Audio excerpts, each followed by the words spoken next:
Welcome back, Nick Lenz's Comic Corner, Classics Last Non-Classic. This episode is 694, and Doubleshot number 598. Alright, two Vertigo trades, still Y the Last Man, and it's books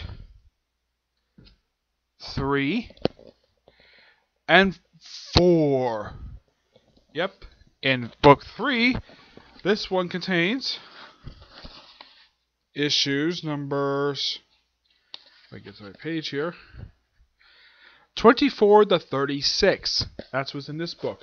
In book 4, we have issues 39 to 48. Let's start with book 3. I should point out, though, book 3 was the first time we actually had a lesbian sex in this series. One of like 3 or 4 times that we actually have sex in this series, because prior to this we only had like maybe one sex scene, or at least one time where characters actually have sex in the series, and it's between Yarick and a woman named Beth. And it was not his girlfriend named Beth. It's between an airline hostess, a flight attendant who has scar across her face. Oh yeah, and it's later revealed that he got her pregnant. Yep, he did. He got her pregnant. I'm like, and when his sister found out about it, like, you dog. Like, oh man, you made me an aunt. Yep. Also, the character Dr. Alice Mann has sex over the course of 2 trades with at least 2 different women. First is a character who has been traveling with them since the start of the series, Agent 355, which, by the end of the series, no, they do not reveal what this woman's real name is. Yeah, they have sex on a boat. Yep, in their quarters. Yeah, she tries on Dr. Mann's glasses, they make out, and they have sex. Yep, that's what happens. And later on, she has sex with a different woman, basically a woman who was a spy. Yeah, and both times that she had sex, it was very predictable that these two would have sex. Though in the case of the other woman, instead of having sex inside of a ship's quarters, she had sex in a morgue. Not kidding. They ended up doing it in a morgue. Wow. With a bunch of dead bodies around. I have no idea why Brian came on that this was a good idea to do. I mean, it's one thing to have lesbian characters in the series. Fine. It's just the places where they have sex is particularly weird. In a ship's quarters, perfectly fine. I don't have a big problem with that. I do have a slight problem with them doing it in a morgue. That's particularly weird. They also go to Japan and Australia in here. In case you're wondering, do any of these 2 trades involve Yorick finding his girlfriend Beth? Nope, that doesn't happen to the final trade.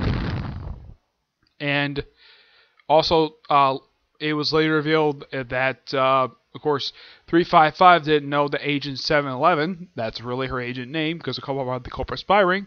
Yeah, it turns out she was killed by the Decipher spy ring, which apparently is a rival organization to the Culper spy ring.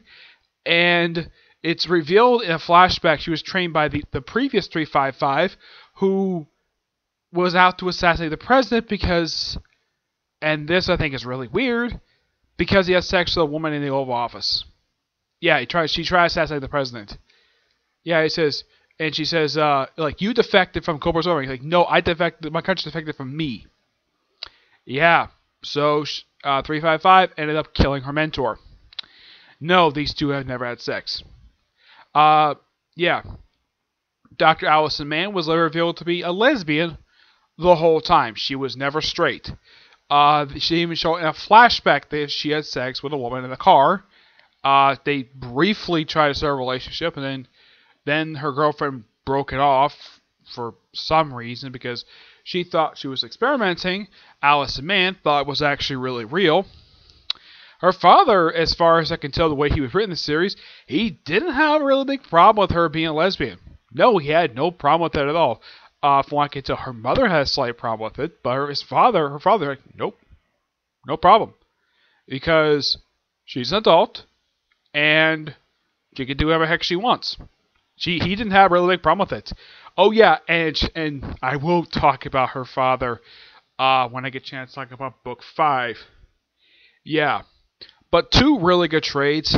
I do highly recommend them, but I do recommend starting with books 1 and 2 to get a good grasp of the series. I get this series roughly a 9. I give both these two trades 9.5 out of 10. Excuse me. Yeah. I also point out though the artwork in here is now Brian K. Vaughan does all the issues in here. The artwork in this one in book 3 is done by Paul Guru and Garin Sakuza. The cover art is done by Masao Kavari. Book 4, from what I can tell, it's the same people. Yep, it's the same people. There's no change. There's that. Alright, so that's it for this episode. Stay tuned for the next episode where I'm going to cover the final trade for the series and an X-Men trade. Alright, but until we see you in the next episode, bye.